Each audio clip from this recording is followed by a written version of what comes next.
Ian Ritchie is more or less my generation. He worked with many of the notable architects, so his hidden signature is among many sort of poetic buildings, and he established his own practice. Knowing him from his architecture was for many years, but our paths crossed in a venture organized by Architects Journal and Turkish Ceramics together. We had wonderful 5 days in Istanbul and Edirne. And this book, as I said, contains 2 essays. 2 essays are by Ian and mine. There's other essays as well. And that will be distributed by lottery at the end of the talk. Only 5 copies I can spare. You throw them in the air and see where they land. So he will be wired for the other room, but until then he can start talking. You'll be wired later.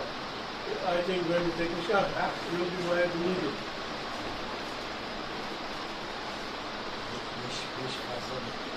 So one thing which is very touching for me is Ian came exclusively for the setup, for this library and for you, and little bit for me.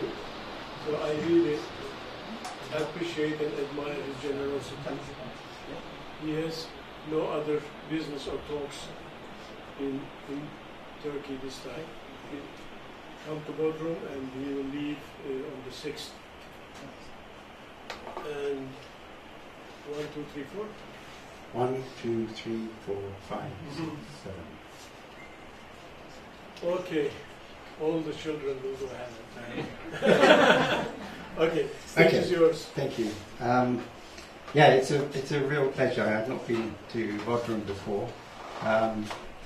Turkey, probably 20 years ago, gave my first talk at the university in Istanbul, and I've managed to happily gather some very kind of good friends in Turkey. And at the moment I'm quite passionate about a thing called Ritchie Net, which sounds like internet. It is a bit. It's about graduates from my office over the last 30, 40 years who are, I think talented, because I wouldn't have hired them in the first place if they weren't talented. And then they got better at our office, and then they probably got better still when they left. And they've more or less all stayed in touch. And what they always tell me is that our practice is like a finishing school. You do so much at university and then you come and it's like, actually it's the same thing, but we're doing it for real, and there is no pressure, no in-house competition. It's just a glorious way of working, and you learn. And there's somewhere an answer within our practice, generally. I'm quite interested, in fact very interested, in the cross-cultural collective intelligence that this network can bring to society and to serve society. And that cross-cultural knowledge is so important in the world that we're living in. And because it's a kind of very open source knowledge amongst architects and some engineers, that we're now beginning to see the first collaborations between, say, Leipzig and Lisbon, two sister offices we used to call them. They are totally autonomous. I have no financial interest other than I've helped set them up when they've decided they want to leave and start their own firm. It's very difficult for young architects to start. So I either help them financially or give them work. And even today we still have Hamburg, Leipzig and Lisbon still working on projects that we do, based in London, and they're helping and they're paid properly. And that is not simply altruism, it's also very useful for us because it keeps us at about 25 architects, engineers in our practice, totally manageable for me. Bigger than that, it becomes a business and an operation, and it's just actually not what I'm interested in. So through the Ritchie Net, we're actually beginning to be expansive, and we do have in contact one, maybe even two, in Istanbul, and Seoul, Ireland, Lisbon, Germany, and new ones are coming in Budapest Bucharest.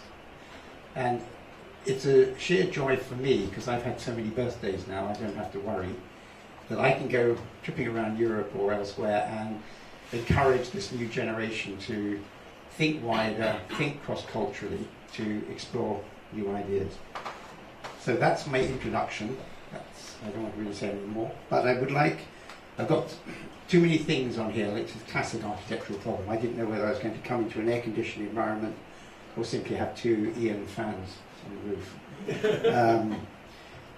But because I'm entitled to talk The Mind in Mind, designing with the mind in mind, is my emerging, in the last decade, passion to understand how the design that we create, how our intuition works, how our knowledge now of our brains, as it's emerging from neuroscience, is actually enabling us to design better buildings. And I revert back to one fundamental principle or ethos of our practice. We are servants of society, and it's a privilege being an architect to be able to design for society. If you can design better, which we all try to do, so we're always trying to get it better and better. In the interview I just gave, I actually came across a phrase which was that as we design better, or think we're designing better, and we all try to do good, although sometimes we don't even know what that is anymore, one of the aspects is we're trying to predict behaviour. Behaviour of the space, the materials, the construction, the structure, etc. However, the beauty that I find in architecture comes from nature, which is non-linear, which is actually unpredictable. It's why we like watching and sitting watching the waves, the light play on waves, or the way that leaves fall off trees. We can't predict their behaviour. And that is the pure beauty that I find, and I try to bring into our architecture. So I'm going to be slightly more specific. We do, as a relatively small practice, we have invented an awful lot of things that we don't actually tell anybody about. But there is a page on our website which lists them now. And it ranges from virtual reality techniques, which we developed in the early 90s, to things in glass. But nothing beats this one for me, which is a tramp, a hobo in Paris, using the heat from the metro, one carpet, and 2 bits of string and a bit of plastic. He's got a home. Actually, pure genius. So these are some of the areas from VR, even developing light, moving in a vacuum. So you could have asked 40, 50 years ago, what is a laser? And somebody said, well, that's a one-dimensional, two-dimensional light, I suppose. This is sort of looking down at a full stop, and it goes on forever. I decided in Paris that I'd like to explore three-dimensional light. In other words, make birds fly around in a vacuum. People ask me why. Well, we were working at the City of Science at La Villette, and I was interested in things like growing tomatoes on the dark side of the moon, because I happened to like Pink Floyd at the time. Through to steel shells and fabrics. I will go through these very quickly visually. I do apologise for the impaired visual people, but it's to do with just capturing part of what we're about. The other part, the other end, is poetry and philosophy. So we have technology, engineering, and poetry and philosophy at the other end.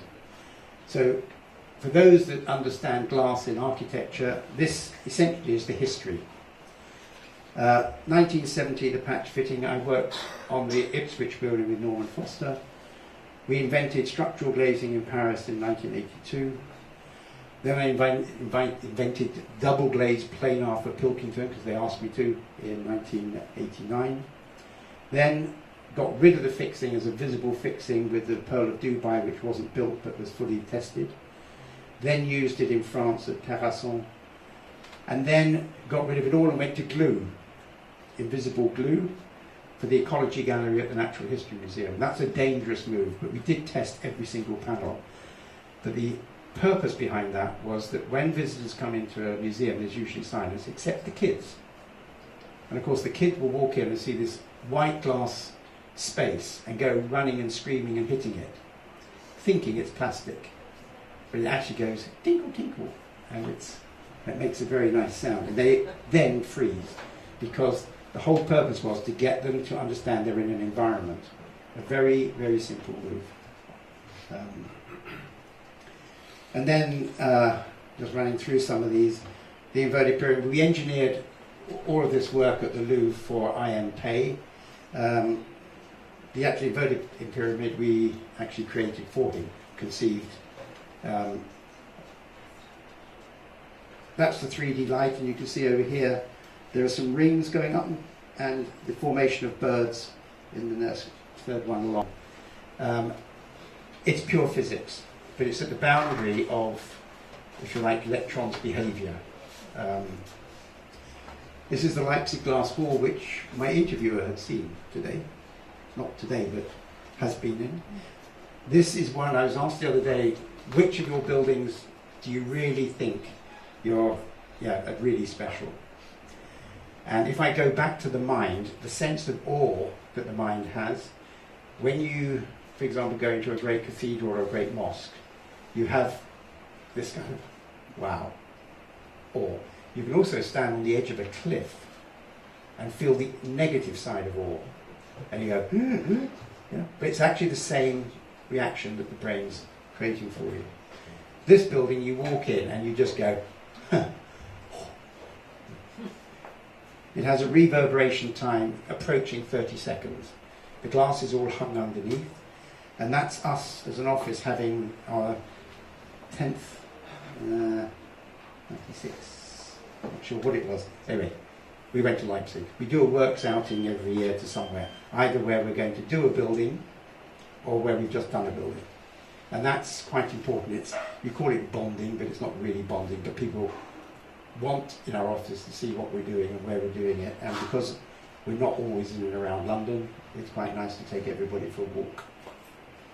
First all-glass bridge ever built, 1984, over a building in central Paris, and every architect since that building was published then got into glass staircases, glass ramps, glass this, glass that. So since about 1990, that's 85, but glass has been the answer. What was the question? And this is what I say to architects. You've got to think. You've got to think slightly more deeply about what you're doing, because it's too easy just to accept glass. And back in the 60s, when I grew up as a kid, technology was the answer. What was the question? And that came from Cedric Price. So what is today's question? That's the structural glazing. All came down to that little thing in the middle there. It's actually how you drill and countersink glass to get smooth edges and then carry the load through from the glass into the rest of the support system. All the string, what I call the stainless steel, that's just us trying to get most of the structure go away. But that's the image that a lot of architects then followed as kind of techie, was having cables like off ships and boats, which is the question that I was asked tonight in each of you. What's my first impression of Bodrum? Walking along the promenade, or I couldn't see the sea for boats. And it was always the back sides of the boats. Very interesting. We've gone the wrong way. Yeah. That's double glazed planar back in 1988. Sounds like a history story, this is. I'm now old enough to be a historian, apparently. Reina Sofia Museum of Modern Art, an old Napoleonic prison hospital, and it had bars. It's still got the bars in the windows, you can just about see them. The only round element in these elevator shafts that we did is actually the suspension rod, because we discovered in Paris at La Villette, where we did invented the structural glazing, nobody understood how it worked. And it's quite difficult because the glass is stiff and the structure kind of wobbles. And it has what we call restorative properties, which is also non-linear. In other words, it's a bit like an elastic band. You stretch it, it'll go back. That is non-linear behaviour. It restores to its original position. If it doesn't, it breaks down and falls over. Tricky to do with metals, but this one, the secret here was to try and make it much more didactic, in the sense understandable. So the suspension's outside and the wind's inside, how you carry the wind load inside. But the corners are empty, because we use the edge of the glass to carry the load round the corner into the next sheet of glass round the corner. Because emptiness in the corners actually gives the feeling of lightness. That's one thing I learned from Lavillette. The other one is, if you have any more than 12% of structure between you and the sky, it's heavy. And that's the one which I was there not long ago, is a building made of gabion. This was a few years before Herzog and Meuron, who published their wallpaper building in California, the winery, which didn't have any structural purpose and didn't seem to keep the rats out either, or whatever it was. But the glass there was actually getting rid of the fixing, so that the building from below only appeared as a wall, like the rest of the landscapes bits, and from above looked like a lake. And it's flat. So that's below. And then we tried our own technique of, instead of having it bubbling sort of vertically, we decided to do it with rhythm going along. And that was quite a little thing there. 2-speed rowing tank. For those that row, or have rowed, if you're in a tank with the water, you're moving the water comes back off the side of the tank and then disturbs your rowing. So we have 2 speeds, those for novices and those for Olympians. So you can actually be rowing and feel you're actually in moving water. It seems like a simple thing to do, but it seems so obvious when we saw these people in a rowing boat going clunk, clunk, clunk with the water coming back at them. This was looking at shell structures in steel. These are high voltage pylons for the French Electricity Board of France, won in a competition, and we wanted to use explosion forming. What that is if you dig a hole in the ground, or you drive in some sheet piling, take the earth out, fill it with water, so you've got a pond, basically quite a deep pond, 4 meters deep, say, and you make a female mould out of steel, and you take your sheet of metal, could be aluminium or steel or whatever, place it on the top, and then you put a charge, an explosion in the middle of the water, so that the energy waves go spherically, and if you calculate the charge correctly, it will take you to a plastic state with the steel, but every wave that follows it pushes it into the mould properly. So a lot of water goes in the air, because that's obvious because it's open, but a lot of it goes down as well. And the ODS said, no, you can't use that technique. We spent a lot of time with a company in Holland on that, because it's a unique source, and we can't have a unique source. So we went back to 19th century metal batching to make that shape. This is one of the other OR AWE buildings. It's actually a monument, the Spire of Dublin. It's still rolled steel, stainless steel, and it's 3 meters diameter at the bottom and 15 centimeters at the top, and it's 120 meters high. So it's a 1:40 ratio. So it wobbles at the top when the wind blows.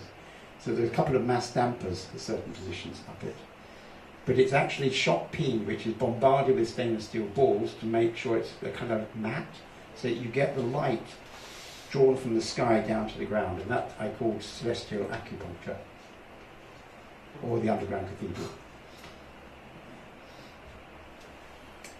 Not to be mentioned, this is to do with the fact that most buildings don't have a great tactile quality. Walking into this room, you can instantly go like this, and you can feel all the stone, and it's just great. Architects today tend to make everything smooth. Glass is smooth. We had an opportunity 20 odd years ago to do a building, the production centre for the Theatre Royal in Plymouth in southwest England. And Prince Charles intervened, saying it's my land. So he upset everybody, including me. So we told him to find an island to go be an autocrat on.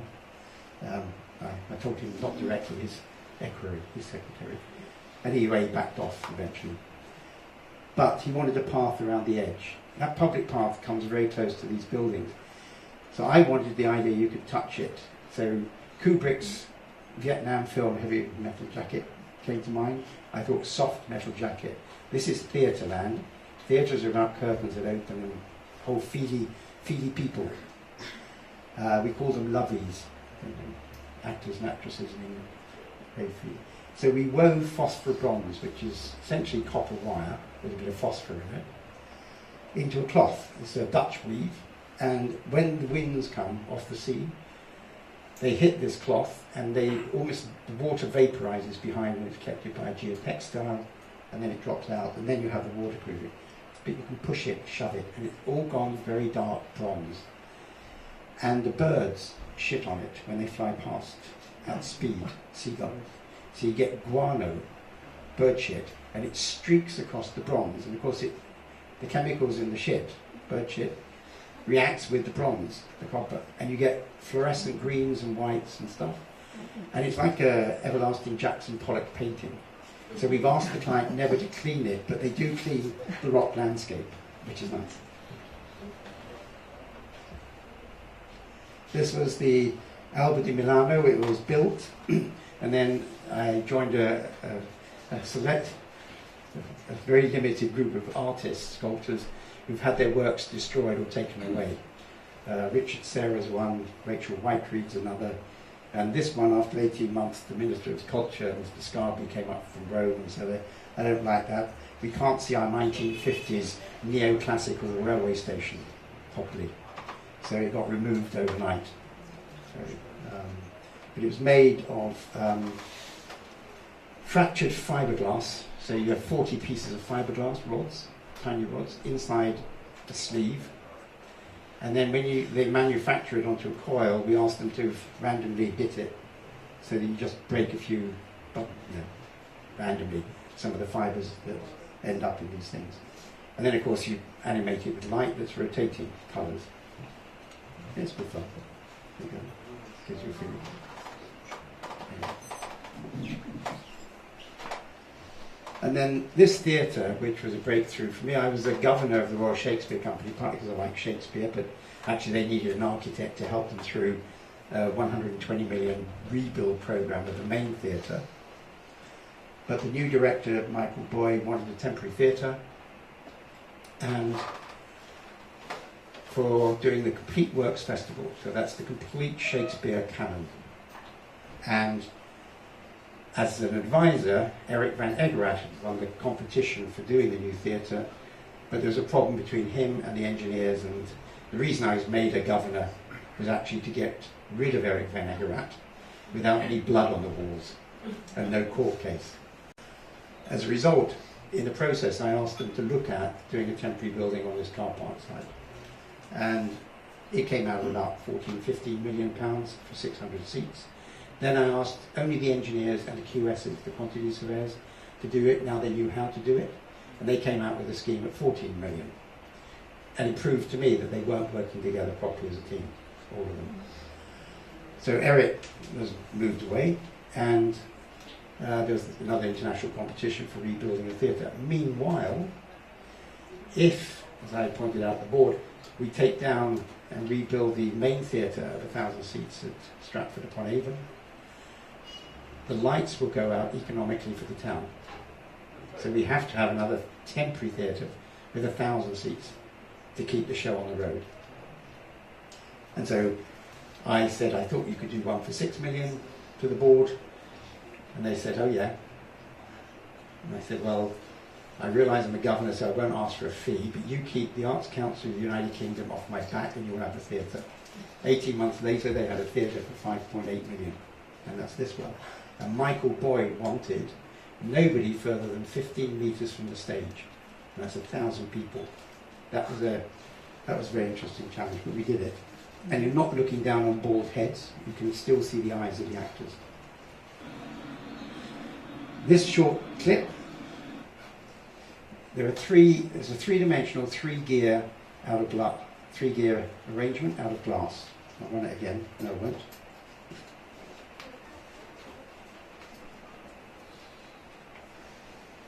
Everybody's been talking for the last 20 years about 3D printing.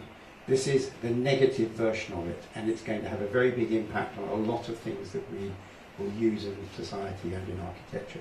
It's extraction, so it's laser cutting into things that can be animated three-dimensionally. So, science meets art meets architectural space, designing with the mind in mind. We won this competition without drawing a single line on a piece of paper of architecture, because the question that was posed was, if I remember it, what would be your strategy for developing a new generation of neuroscience laboratories? When it came down to the last three, the other two architects, quite well-known names, actually had models of buildings and inside labs and everything. And we had a research program over the next 9 to 12 months. And we won, because nobody in the room knew what a neuroscience lab would be like in 10 years' time, 20 years, or what they would be doing. And neither did we. And so we had fun for a year. But I bring this one out because it's Vesalius. This is 16th century, 1543. He, the skeleton, looking at the brain. This is the first illustration I've come across where man is contemplating his brain, his own existence, by looking at another one. Rapidly through, you've got a bit of fun and games. With Descartes, he split us from nature, mind over matter, and we're still recovering. And that's why we all are working on sustainability and the environment and all that stuff these days. But he's caused by this monster. Now, everybody in France loves him. My wife's French, so I have to go along for a bit, but actually he was not such a good guy. Where are we today with neuroscience and the brain?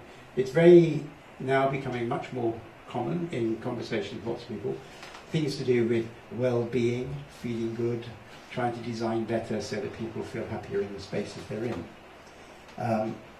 On the left is a typical lab at the Salk Institute, designed by Louis Kahn in San Diego. And we went there, we went to a lot of places in the world. And it's electrophysiology. You go to the next one, it's molecular. Another one's doing something else, doing video. There was no standard laboratory whatsoever. And it's kind of, that perhaps was our intuition why we didn't want to draw anything, because we kind of knew that neuroscience was going somewhere. When you looked and read up about it, there were just so many fields of neuroscience that you couldn't conceivably design a lab. So our reaction was, in fact, we'll let the scientists design the labs. So that meant that we had to sacrifice, if you like, architectural space inside this building in the interests that the scientists could physically design them and make them and change them without having to ring up the university maintenance team and spend money, and they'll come and argue about moving one socket. These kids are really bright. They're electronics, physics, chemists, philosophy, maths, and they got it wrapped up in individuals. They are quite capable of creating their own spaces once they have a model. So we set out to give them a model of adaptable space, some which then can be blackened out, be open, have translucent light and all the rest of it. Plus, all the services, and there are about 26 different services running through this building, 6 medical gases and a bunch of other things, and they have valves on a 3-meter grid throughout the building, so that the scientists can even change and bring whatever services they want into their space. This is my sense of humour. On the left is a 2-photon microscope, which I took that photograph 6 years ago. In the Sainsbury Welcome Centre today, there is a workshop, there are fabrication labs, there is a 3D printer with 18 feeds, so you can make your own running shoes in there. I mean, they can do anything. They have now made a 2-photon microscope, 1 centimetre square cube, which a little mouse carries on his head. I mean, staggering. The Hubble telescope is the other end. So the Hubble telescope is actually looking as far back in time as we possibly can. It's a history-making machine. It's going back to the birth of the universe. And it had a bit of trouble getting up there, but that's another story about a washer, which I won't bore you with. And the 2-photon microscope is the one looking to the future, our brains. Now, in the period of 6 years since that photograph was taken, the scientists, some of the scientists at the Sainsbury Welcome Centre can put in 3,000 probes into a mouse's head without hurting it and record live video of up to 30,000 circuits simultaneously. It's staggering. Now, if you think 30,000 circuits, that is what a East African sea slug has visibly on its body, which Eric Kandel, another neuroscientist I met, got the Nobel Prize for, because through studying the East African sea slug, he worked out how short-term and long-term memory is made in the hippocampus. And then you look at space, and we're not sure how many billions of neurons in our head, but there are billions. Similar number to the galaxies. And if you take these billions, and you know that each neuron in the brain is connected to 15 others minimum, you're in a factor of 10 to the power of 15 in terms of permutations of behavior and processing.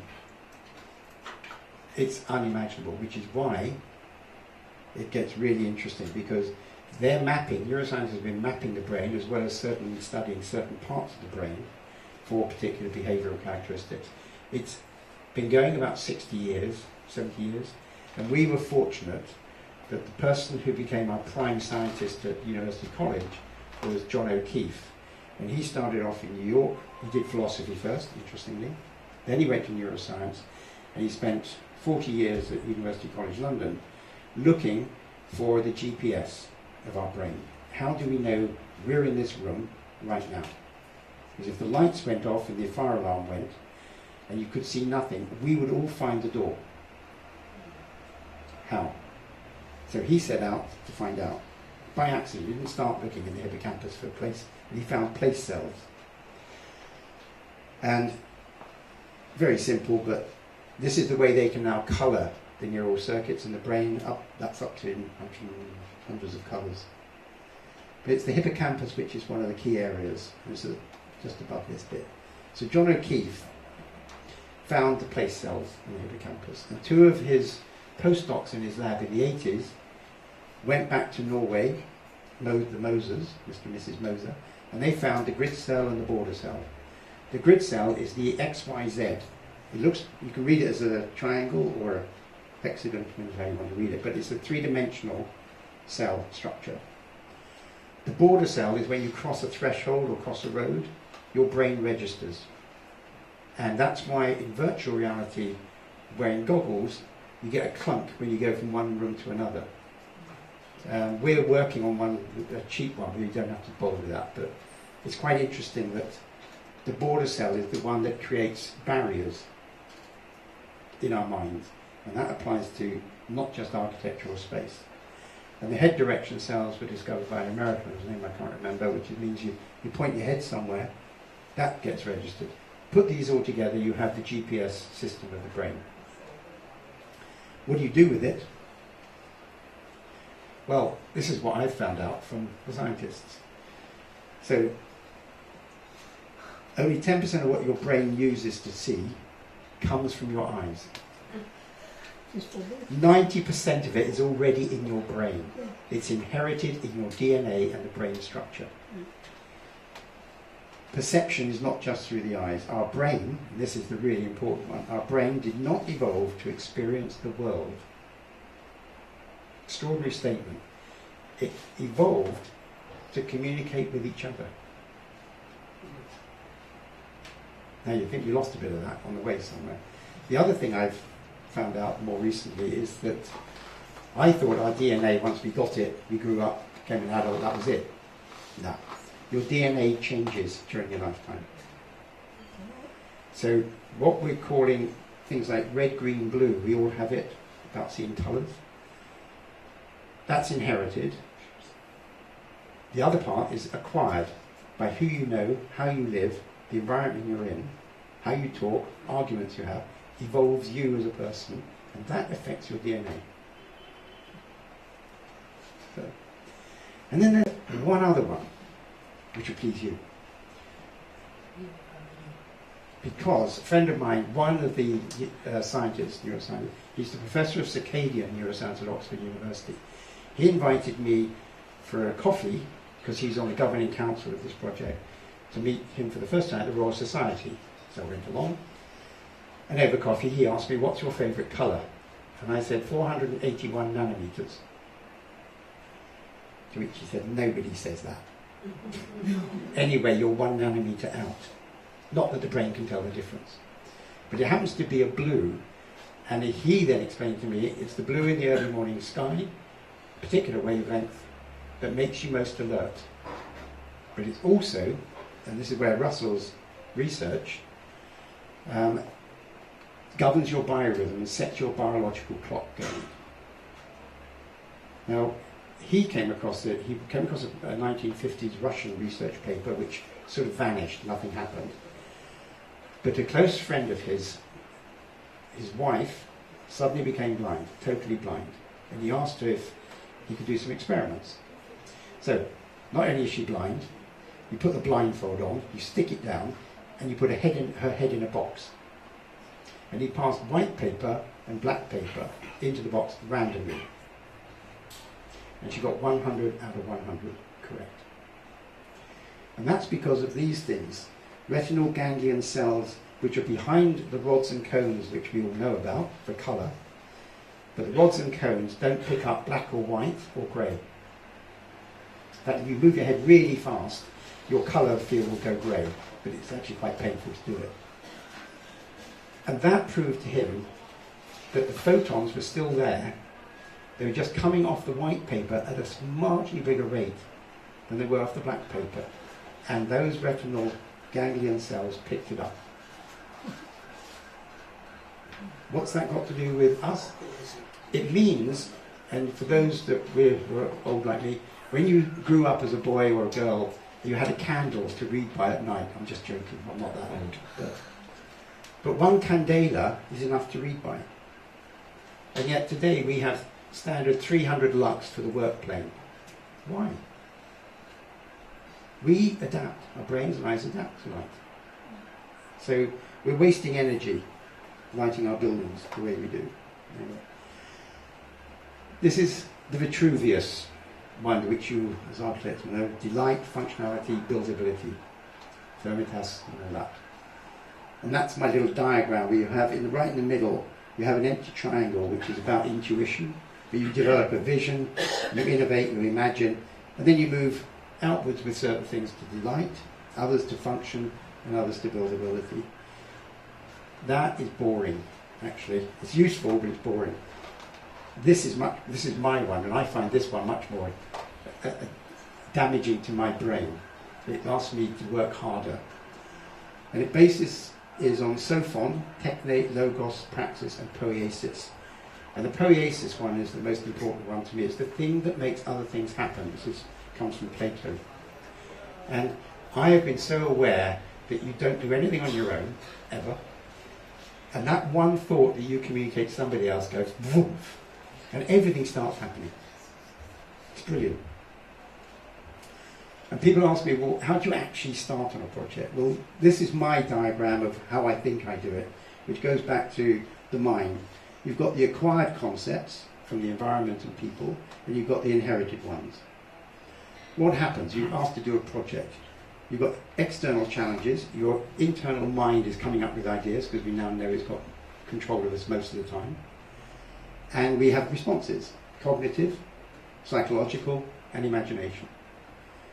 And those lead to, for me, inspiration, creativity, and percepts. They're not concepts yet, they're percepts. Mental images and words. And I write before I draw, because writing and words are common to all of us. You can have a conversation with a client, you show him a drawing, he doesn't understand it. The other thing is that in your brain, words are in one bit, language, and visualizing is another bit. You draw a drawing on a piece of paper or make an object, you throw it in the bin, it's stuck in your brain. Which is why students of architecture always go, oh, it's my first idea. And the tutor's taking him all the way back there. Killer. Intuition, yeah, maybe. But words you can use to excavate. You can kind of move them around, come up with new ideas, and you can drop them in the bin. And you don't really remember them. Only when you get your story together, which for me is done through prose and then poetry, and if I get really lucky, I'll capture the project with an aphorism. And for example, an aphorism nothing to do with architecture that I wrote back in 2000 is, we seem to value shares more than we share values. So that's a direct attack on capitalism, which is only about growth and nothing else, which is why we're all struggling. for a number of reasons.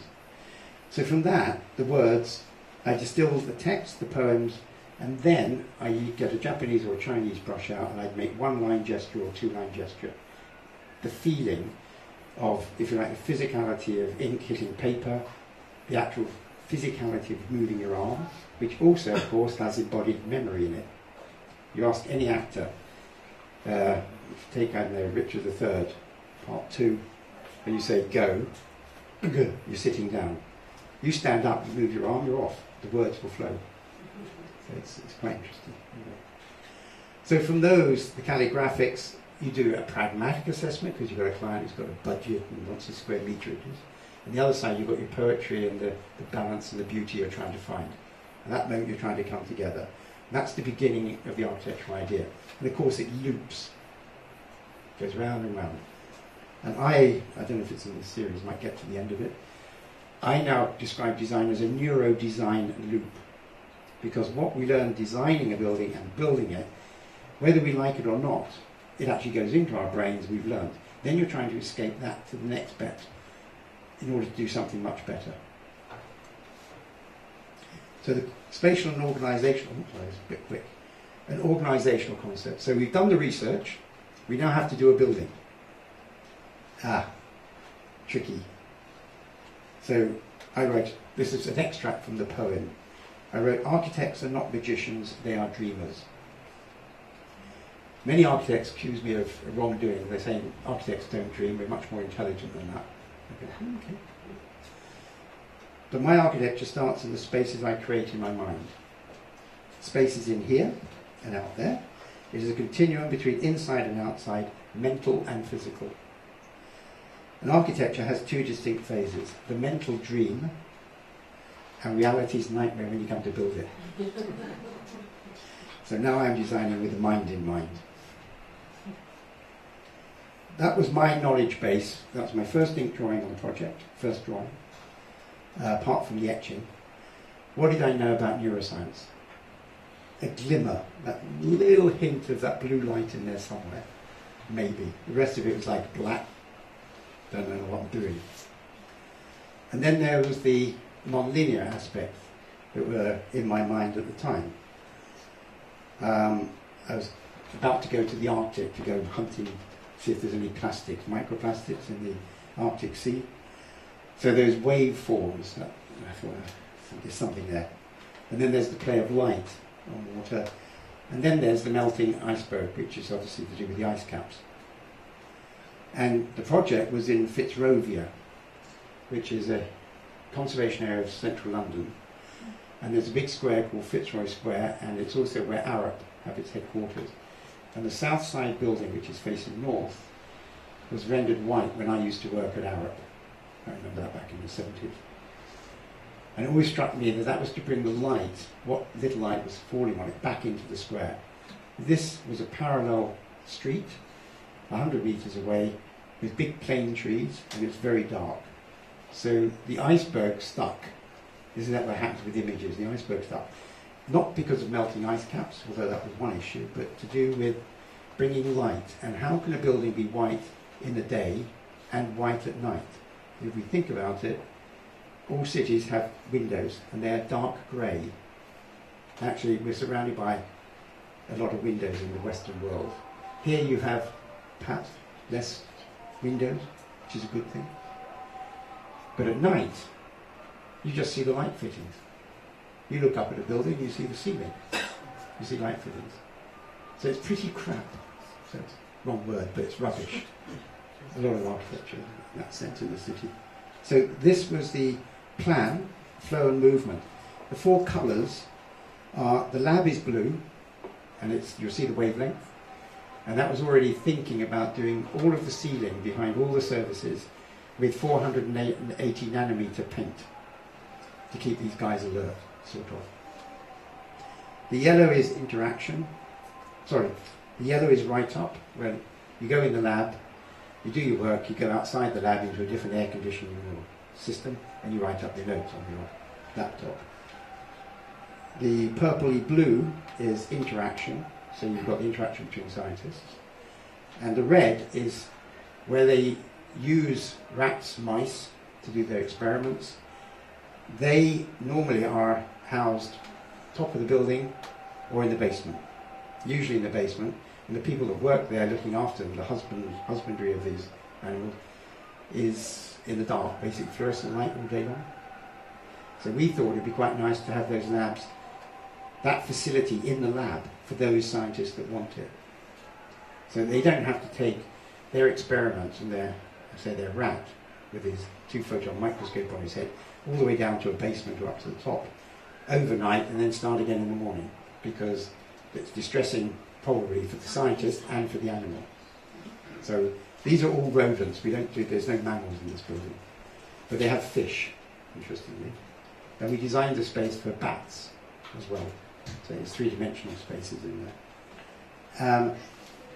Never been done anywhere in the world because of contagion, crossover of pathogens. So the challenge was, could work with the Home Office, which licenses these facilities, from the very beginning to see if it worked. The only reason we did that because every scientist we talked to said it would be brilliant. It would save so much time and so much hassle. So we did in the end, and we achieved it. And then this thing about interaction. Everybody talks about interaction and spaces. The interaction is that, and you get atriums, architects do atriums because you can have interaction. Actually, you can only see the first floor, and in fact somebody's on the balcony edge. You don't see any of the other bit. So that's all mythology, architectural mythology. So what we try to do is to work out ways where the theoretical researchers worked with the experimentalists. They'd have to meet. So this is sort of jumbling up different disciplines. And that's the sort of thing you do as diagrams. And that gave that organisation. So this whole building is designed from the inside with the scientists, and we hadn't even thought of the architecture, apart from this idea of white. Nothing else. But that basically is a set of 12 2-storey laboratories. So 2-storey houses within an enclosure. So this is what you end up like. They end up with double height laboratories. They have right up which they can see each other from. See, all these services are exposed. We've got the blue ceiling. That's molecular. Not sure what those two, molecular on the left.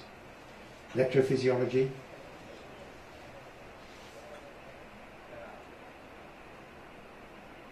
The stuff that it all works with. The plug and play for the scientists. And you get triple height spaces, and this is the theoretical guys, but they have opening windows a bit like the Doge's Palace in Venice, where you walk along an active corridor, as we call it. There's no such thing as a dead corridor. But you can open the window and, you know, ooh, you're wrong. You get this reaction of scientists. And inside the building, you can see they're writing on the wall. Well, that's the external cladding of the building. What we also discovered, all scientists, what is it they want most? They want conversations. It's through conversations they get ideas. To which I would say, go down the pub. No, they don't know when the idea will come. So we made all the staircases slightly wider landings, even the fire escape ones. The so-called corridors have accidental spaces along them.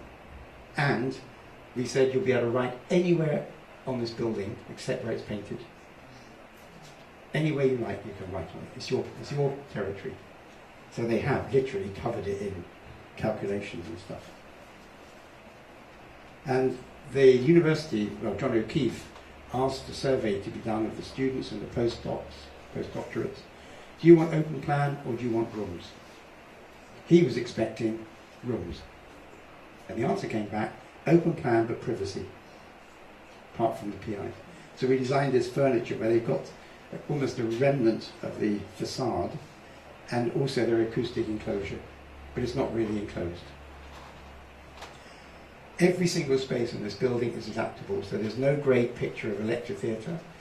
That can divide into 3 seminar spaces or 2, or one big one. The restaurant brasserie at the top, they have a special Super Skype studio up there for working with other scientists around the world, and they open that up. There are occasional places just to chill out. The staircase in the middle has a golden ribbon. It's Ariadne's ribbon down to Hades. Well, to the Minotaur, which is where some of the little rats are kept. And they've got 4 gardens at different levels where they can work.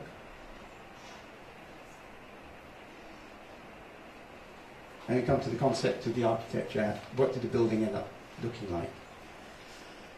Well, my concerns were, obviously, like most people with the planet, the fact that we left the next generation with 3 headaches.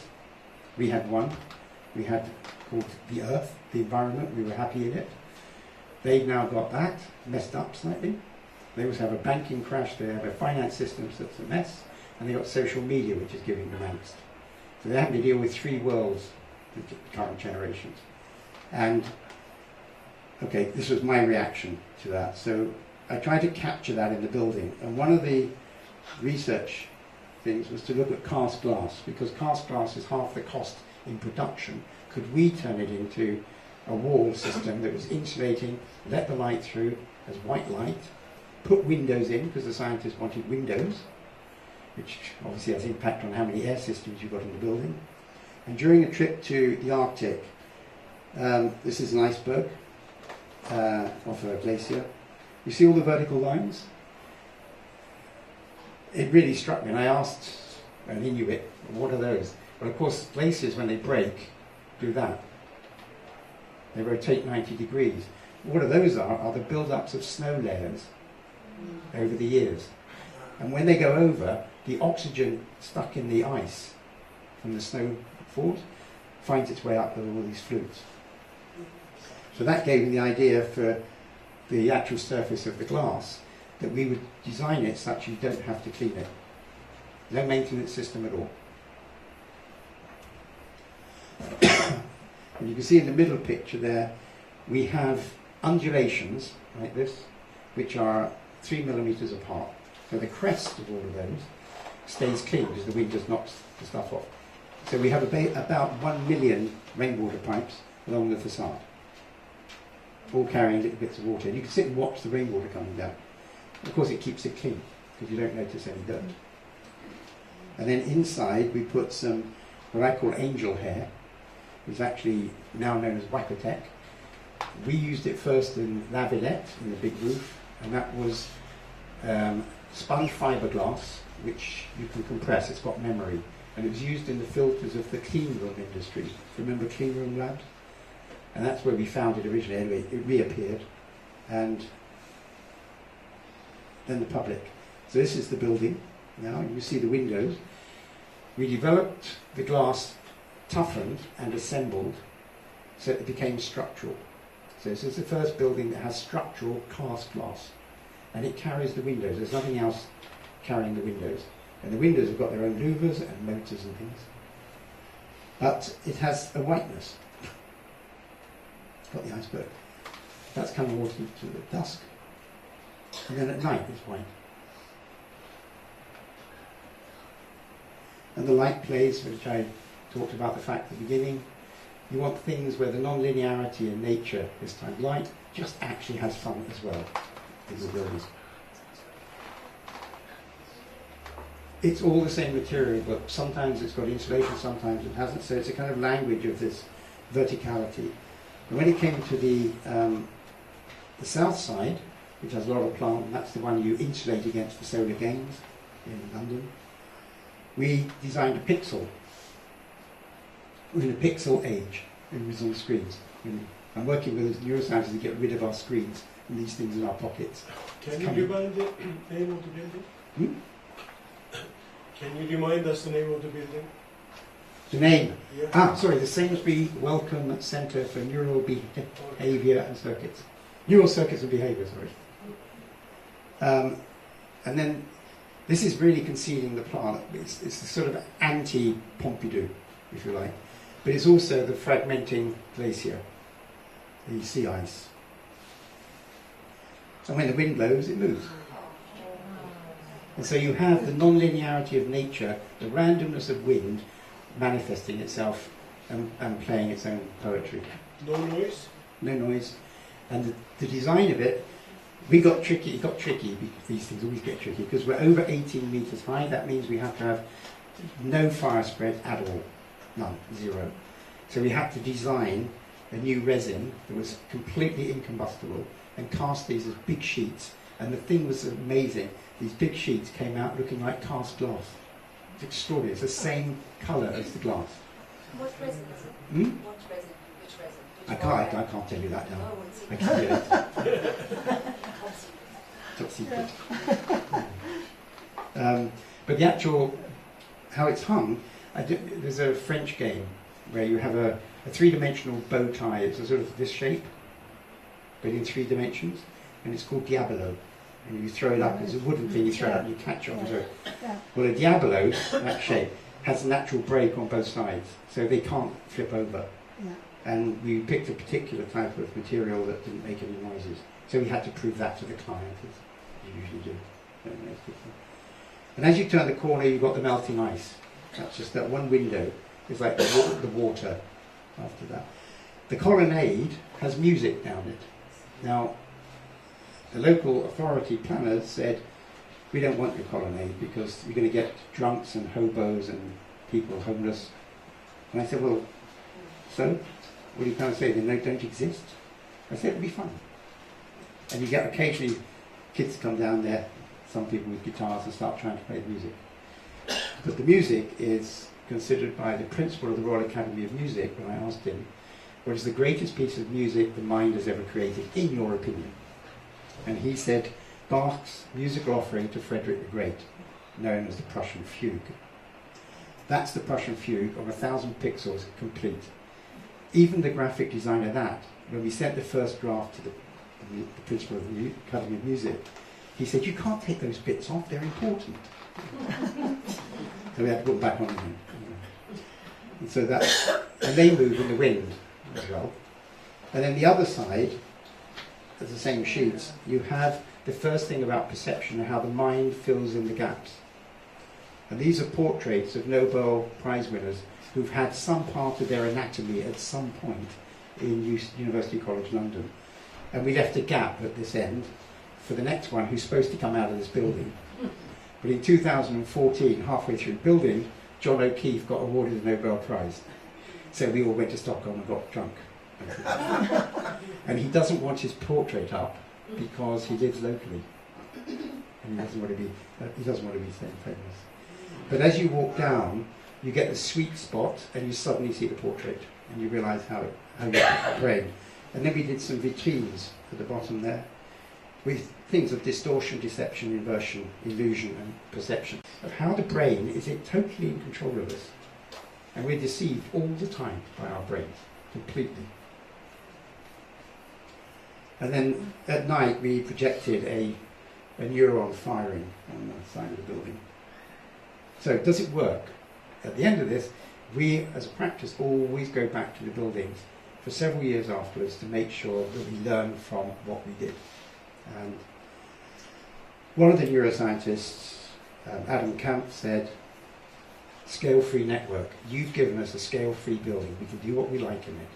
And the spaces are all different. So inside architecturally it's quite interesting because it's unusual.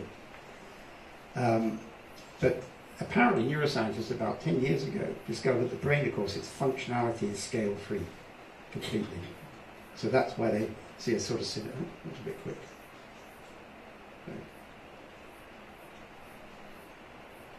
You have to see that one, sorry.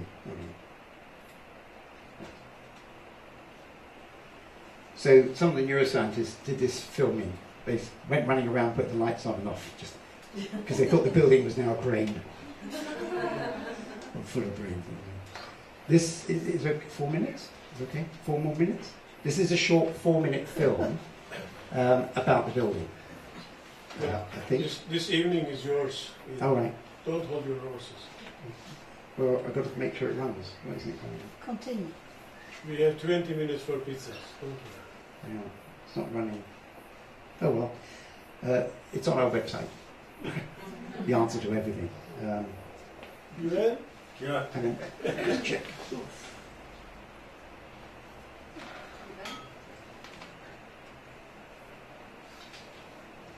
Burada bir film var, çalıştıramıyorum.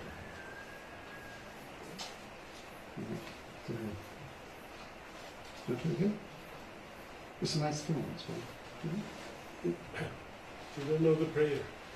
The prayer. That one's running. The next one.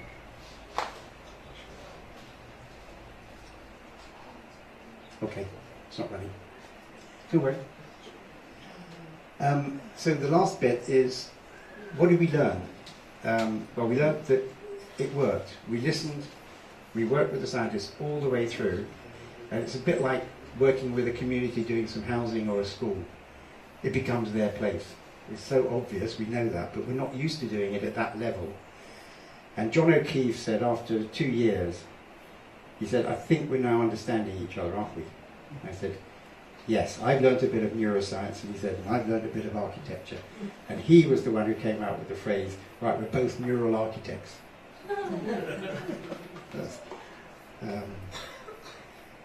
And this won't be a competition, but we got invited to do, well, we won a competition to do a new opera musical theatre. So that's opera and musical theatre, which don't have the same acoustics because musicals are like me, you're mic'd.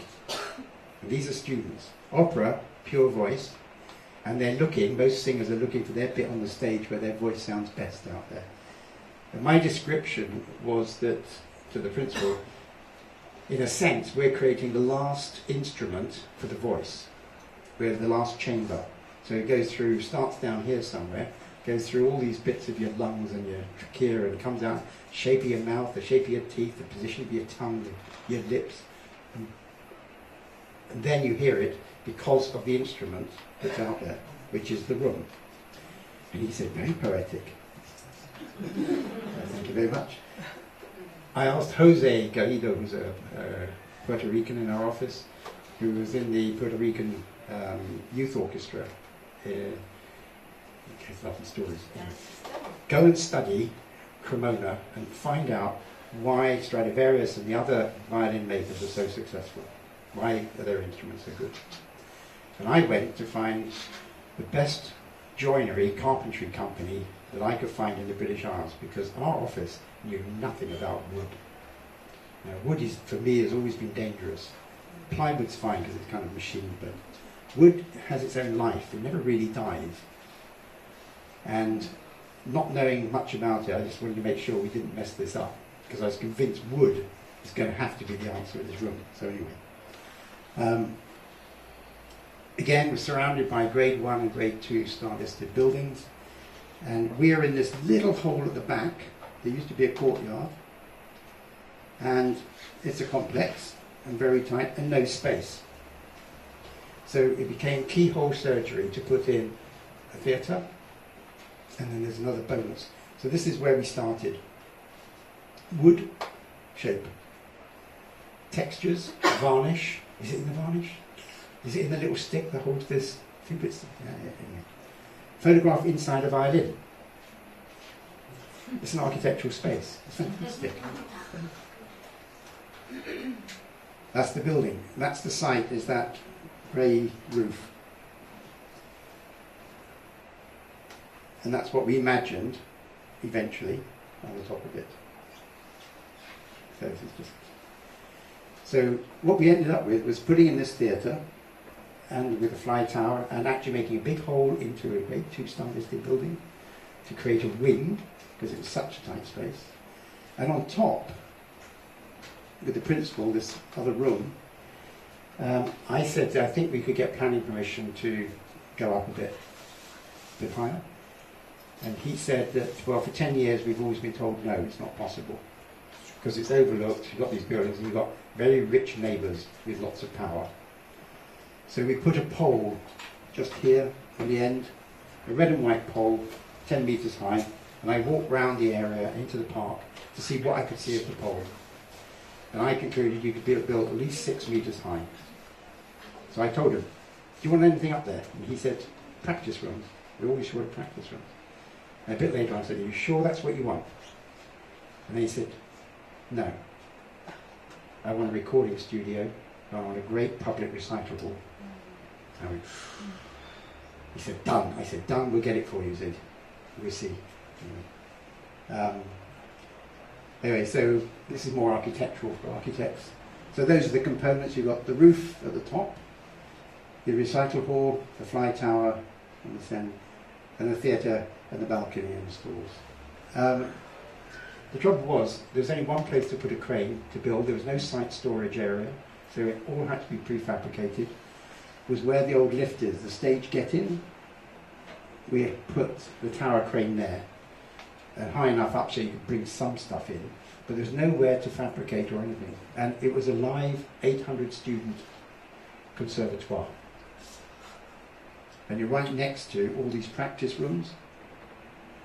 So the project, which started as a theatre, ended up doing 5 percussion studios in the lower basement and the basement, redoing 20 practice rooms, and building a recital hall on the top. So it went from a £7 million project to a £20 million project as we went along. And that's what it looks like. That's the theatre. And we enlarged. How many seats? That has 310 seats, and it has space in the orchestra pit for 45 under new health and safety, because you have to have barriers between noisy instruments and other people. And you'll notice that the wood is cherry. Well, you won't notice cherry. It is cherry. But normally acousticians tell you to have very big vertical wood going in and out like this at the back of theatres. Well, that destroys the architecture, because your architecture is actually about curves and sweeps. So I said, we're going to do a bookshelf. So we get the lines of the bookshelf will give us the flowing lines to go with the seating and the balcony, and the books can go in and out. And in the spine of the book, you can raise money and have your name put in, and that's starting to happen. The lighting, the original idea came from the fact that because in opera you go for the epic, and in theatre, musical theatre sometimes, but you also sometimes do the intimate. This is not a huge theatre. How do you get the epic? It's through light. So I gave the principal a book on the great opera houses of the world, published in Turkey, and Ertag, Yes. the photographer. Beautiful We book. have his collection upstairs. Yeah, well, No, here. I bought the principal of the Royal Academy Museum. I gave him a present. I said, "There's your opera houses of the world, and we've got to try and match that with this little place." Of course, they all have chandeliers. Yeah. So you explode the chandelier, and so the lights even end up going into the wall as half trying to escape. So there's this kind of future, it's bigger, and that's your student world, but you get a feeling of a galaxy. As soon as that idea happened, we redesigned the roof so that it was not straight beams, but it was actually less steel in doing these ones like this. And that gave an illusion of a kind of Mercator projection of the universe. So suddenly the universe, the feeling of the space, and knowledge in the books all kind of, it seemed like a happy marriage of Figaro. And so there are about 600 light sources up there. 300 are crystals suspended, the other ones are embedded. All run off 52 lights, which are LEDs in couplers, all fed with fibre optic cable. So there's no maintenance up there at all. And that's their curtain, very traditional.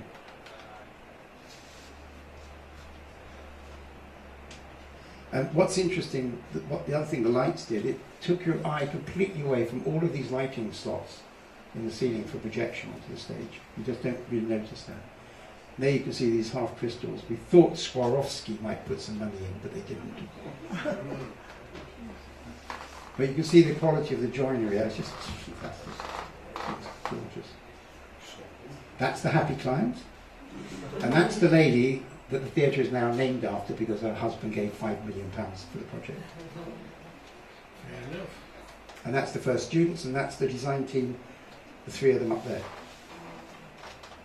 And the first production, and in the first production was Jonathan Dove's Flight. It's about passengers stuck at an airport terminal because the plane got cancelled overnight.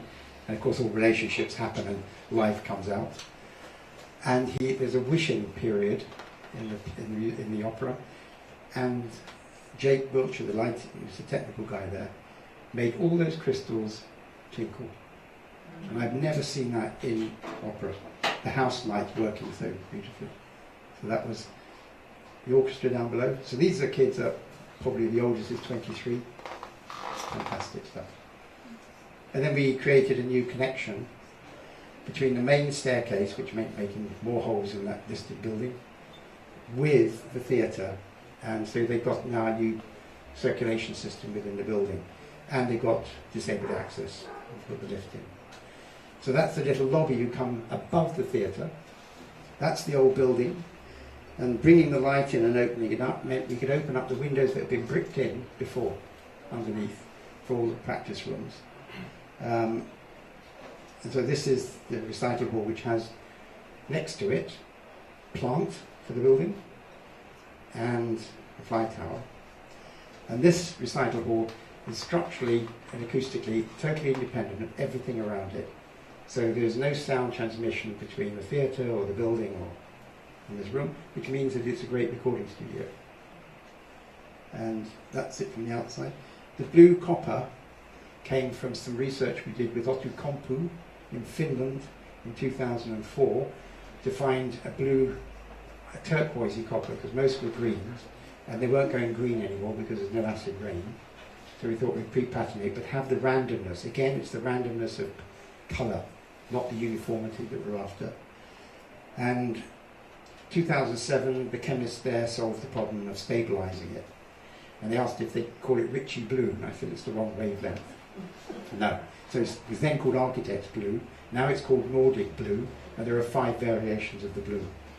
It's a very nice, soft colour, chosen to go with the sky of London. And then we didn't have made some big holes in this building, we didn't put any load back in. So this glass lobby is suspended from the new structure of the recital hall.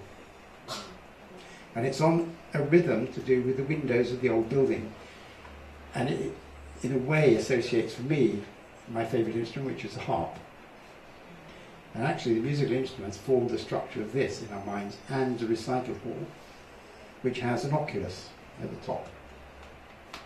And that oculus, and these are the first sort of, like the jewellery box, the first ideas of this structure. And that's it now built.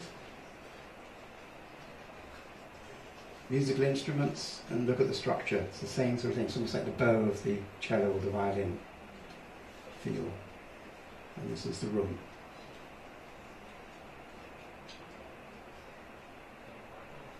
And this is lime washed oak. So it's basically just whiting the oak. But it's the same language on the walls with the in and out. It's just bigger books, slightly taller books, which goes with. And what's nice is that the light from the oculus flows with all the grains of the wood and the way it's arranged right into the middle. And although you can't see it very clearly, it actually forms a square whirlpool of wood. So it's like the light finally goes out with the water. Right. Thank you very much.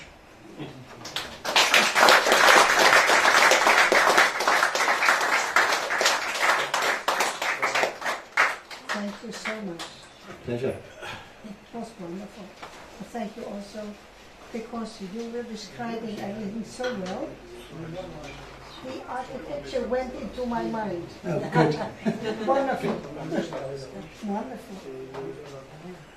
In order to get the record of the audience, we have a lottery.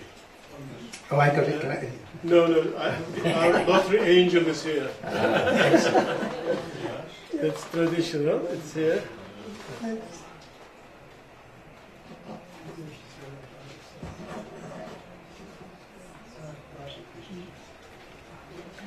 Murat Artu.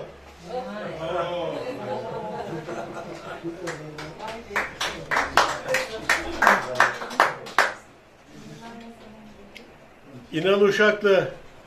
O yan yana. Parisa. Parisa, where is Parisa? She's not here. Okay. Yağmur Kırmızıtaş.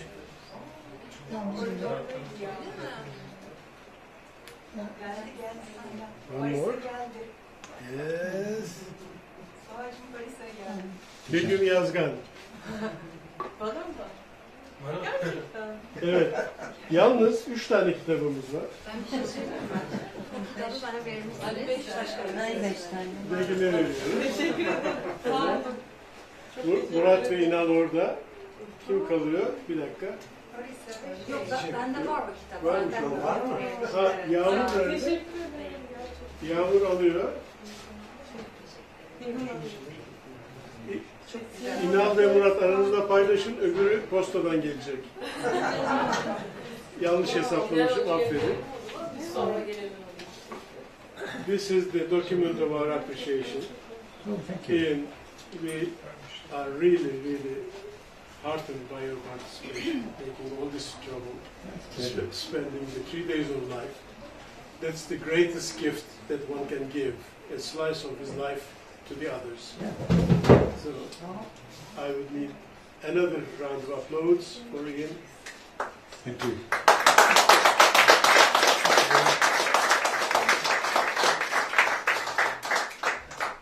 It was more than one slice.